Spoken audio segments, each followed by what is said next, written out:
Hello everyone, welcome back to K Guru channel bye निर्मल गुप्ता। बच्चों, आज हम क्लास 6 की वर्कशीट नंबर 4 सॉल्व करेंगे। हमारा सब्जेक्ट है साइंस और साइंस में हम पढ़ेंगे भोजन के घटक। तो सबसे पहले मैं आपको एंट्रीज बता देती हूँ। आपको अपना नेम लिखना है, क्लास टीचर का नेम लिखना है और डेट लिखनी है 30 सितंबर 2020। So let's start today's worksheet.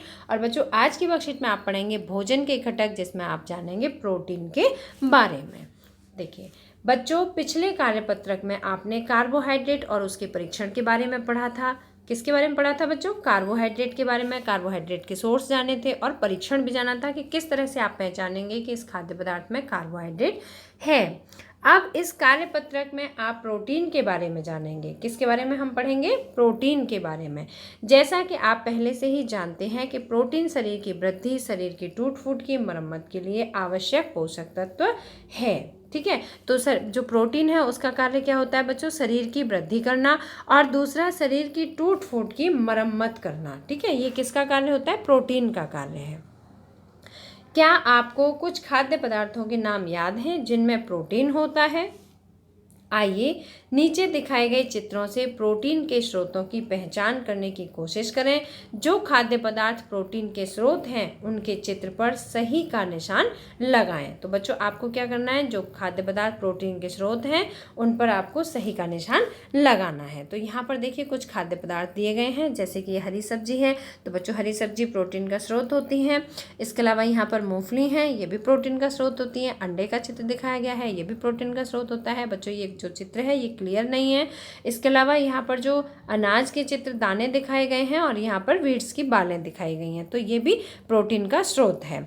और यहाँ पर कोकोनट दिखाया गया है, गोला है, जो प्रोटीन का स्रोत है। तो इस तरह से आपने जाना कि जो खाद्य पदार्थ यहाँ पर दिए गए हैं वो सभी प्रोटीन के अच्छे स्रोत हैं। प्रोटीन के स्रोत, अब देखिए इसमें बताया गया है कि प्रोटीन के स्रोत कौन कौन से हैं। देखिए प्रोटीन के स्रोत कौन कौन से हैं? दूध, मांस, मछली, सेम, पनीर, अंडे की सफ़ेदी आदि। ठीक है, आप इसमें देख सकते हैं यहाँ प्लेट में, जैसे यहाँ पर दूध है, ये अंडे हैं और यहाँ पर ये मछली है ना। तो ये जो है सेम है। तो जो भी है आप ये देख के पहचान सकते हैं और ये जानेंगे आप कि ये सभी प्रोटीन के अच्छे स्रोत हैं। आपको प्रोटीन के स्रोत याद रखने हैं: दूध, मांस, मछली, सेम, पनीर, अंडे की सफ़ेदी आदि। बच्चों, अब आपको पढ़ना है प्रोटीन का परीक्षण। कैसे आप जानेंगे कि इस खाद्य पदार्थ में प्रोटीन उपस्थित है? तो देखिए, परख नली में थोड़ी मात्रा में खाद्य पदार्थ लें, फिर उसमें पानी की कुछ बूंदें मिलाएं। क्या मिलाना है? पानी की कुछ बूंदें मिलानी है। उसके बाद उस मिश्रण में कॉपर सल्फेट विलयन की 2 बूंदें, किसकी? कॉपर सल्फेट विलयन की 2 बूंदें और कास्टिक सोडा विलयन की 10 बूंदें डालें। आपको याद रखना है कॉपर सल्फेट विलयन और दूसरा है कास्टिक सोडा विलयन। इसकी 2 बूंदें डालनी है कॉपर सल्फेट की, और कास्टिक सोडा विलयन की 10 बूंदें डालनी है। फिर इसे अच्छे से हिलाकर कुछ मिनटों के लिए स्थिर छोड़ दें। यदि खाद्य पदार्थ का रंग बैंगनी हो जाता है, आपको याद रखना है, यदि खाद्य पदार्थ का रंग बैंगनी हो जाता है तो यह प्रोटीन की उपस्थिति को इंगित करता है। तो आपको पहचान याद रखनी है कैसा हो जाएगा जब हम परीक्षण करेंगे तो खाद्य पदार्थ का रंग कैसा हो जाएगा? बैंगनी। इसका मतलब है कि उस खाद्य पदार्थ में उचित मात्रा में प्रोटीन उपस्थित है। बच्चों, अब देखिए इसमें बताया गया है प्रोटीन के कार्य। तो प्रोटीन के कार्य, जैसा कि हमने पहले वर्कशीट में जाना था, प्रोटीन शरीर की वृद्धि एवं शरीर की टूट फूट की मरम्मत के लिए आवश्यक है। बच्चों, मुझे उम्मीद है कि आपको अच्छी तरह से वर्कशीट समझ में आ गई होगी। अब यहाँ देखिए आपसे कुछ प्रश्न पूछे जा रहे हैं, आपको सभी प्रश्नों के उत्तर लिखित रूप में देने हैं। तो पहला प्रश्न है, प्रोटीन की अधिकता वाले 2 भोज्य पदार्थों के नाम लिखिए। आपको प्रश्न का आंसर मैं दिखाती हूँ। पहला प्रश्न है, प्रोटीन की अधिकता वाले 2 भोज्य पदार्थों के नाम लिखिए।